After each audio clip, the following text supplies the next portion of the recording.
Hello दोस्तों, welcome to 3P tunes.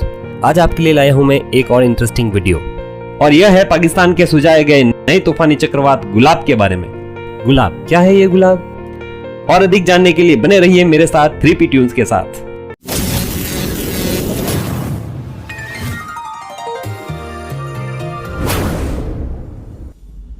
पिछले कुछ दिनों में हमने ताउते और यास जैसे भयंकर चक्रवाती तूफानों की त्रासदी देखी है, जिन्होंने पूरे मानव जीवन को प्रभावित किया है। इन तूफानों की विनाश लीला जिस किसी ने भी देखी है, उन्हें आजीवन इनके नाम याद रहेंगे। क्या आप जानते हैं इनके नाम कौन तय करता है? क्या ये पहले से ही तय नाम होते हैं या इनका नामकरण बाद में किया जाता है? जानते हैं, ये इस प्रकार है। 2004 से पहले दुनिया भर में जितने भी तूफानी चक्रवात आते थे, उनका नाम WMO यानी विश्व मौसम संगठन द्वारा सुझाया जाता था। लेकिन 2004 के बाद इन चक्रवाती तूफानों के नामकरण की व्यवस्था बदल दी गई। वर्तमान में इनका नाम क्षेत्रीय विशिष्ट मौसम विज्ञान केंद्र RSMC द्वारा सुझाया जाता है। पूरे विश्व में कुल 6 विशिष्ट मौसम केंद्र है, जो इस प्रकार है।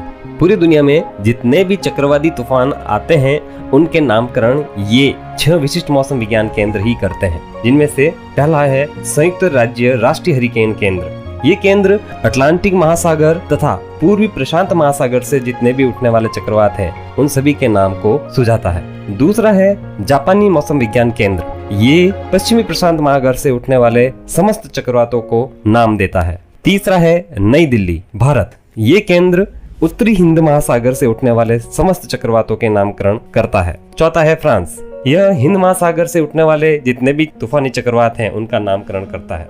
पांचवा है ऑस्ट्रेलिया। ऑस्ट्रेलिया के इर्द गिर्द जितने भी चक्रवात आते हैं, इन सभी का नामकरण सुझाव करता है ऑस्ट्रेलिया का ये विज्ञान केंद्र। छठा है फिजी। इस मौसम विज्ञान केंद्र में न्यूजीलैंड तथा 25 डिग्री दक्षिणी रेखा जो ग्लोब पे निर्धारित की गई है, इसके आसपास जितने भी चक्रवात आते हैं, उन सभी का नाम सुझाव करता है। अब जान लेते हैं ये विशिष्ट मौसम केंद्र आने वाले चक्रवाती तूफानों का नाम कैसे तय करता है। विशिष्ट मौसम केंद्र के आसपास के सभी प्रभावित होने वाले देश इसके सदस्य होते हैं, और सभी सदस्य देश अपने देश से कुछ नाम प्रस्तावित करके इन विशिष्ट मौसम केंद्रों को देते हैं। ये विशिष्ट मौसम केंद्र इन समस्त देशों को सर्वप्रथम A से Z के क्रम में अल्फाबेटिक क्रम से जमाते हैं और इनके दिए गए नामों को जमाता है। इसके बाद क्रम के अनुसार जो भी तूफान आते हैं, उनके नाम रखे जाते हैं। जैसे उदाहरण के तौर पर भारत के विशिष्ट मौसम केंद्र में 13 सदस्य देश हैं, जो इस प्रकार हैं: बांग्लादेश, इंडिया, ईरान, मालदीव्स,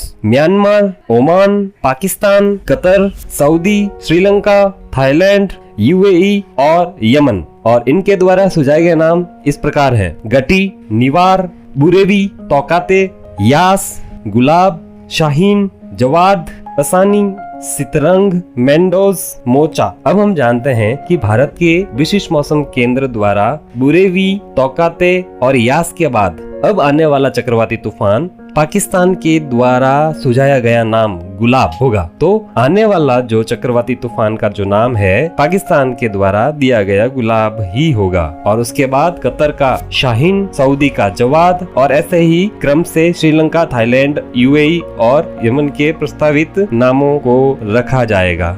आने वाले चक्रवाती तूफान का नाम कैसा हो, इसके पीछे भी मेजरमेंट है। इन चक्रवाती तूफानों का नाम राजनीति या धार्मिक मान्यता से जुड़ा हुआ नहीं होना चाहिए। इनका नाम अधिकतम अंग्रेजी के 8 अक्षरों तक ही हो सकता है। इन चक्रवातों का नाम भद्दा, असभ्य या निर्दयी कोई नाम नहीं हो सकता। ये नाम आसानी से भी बोला जा सकने वाला होना चाहिए।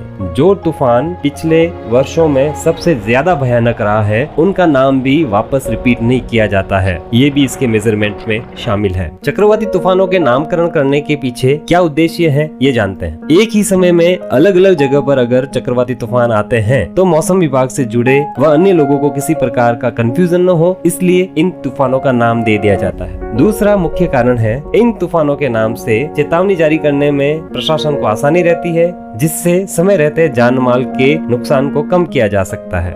तो ये थी चक्रवात की पूरी कहानी।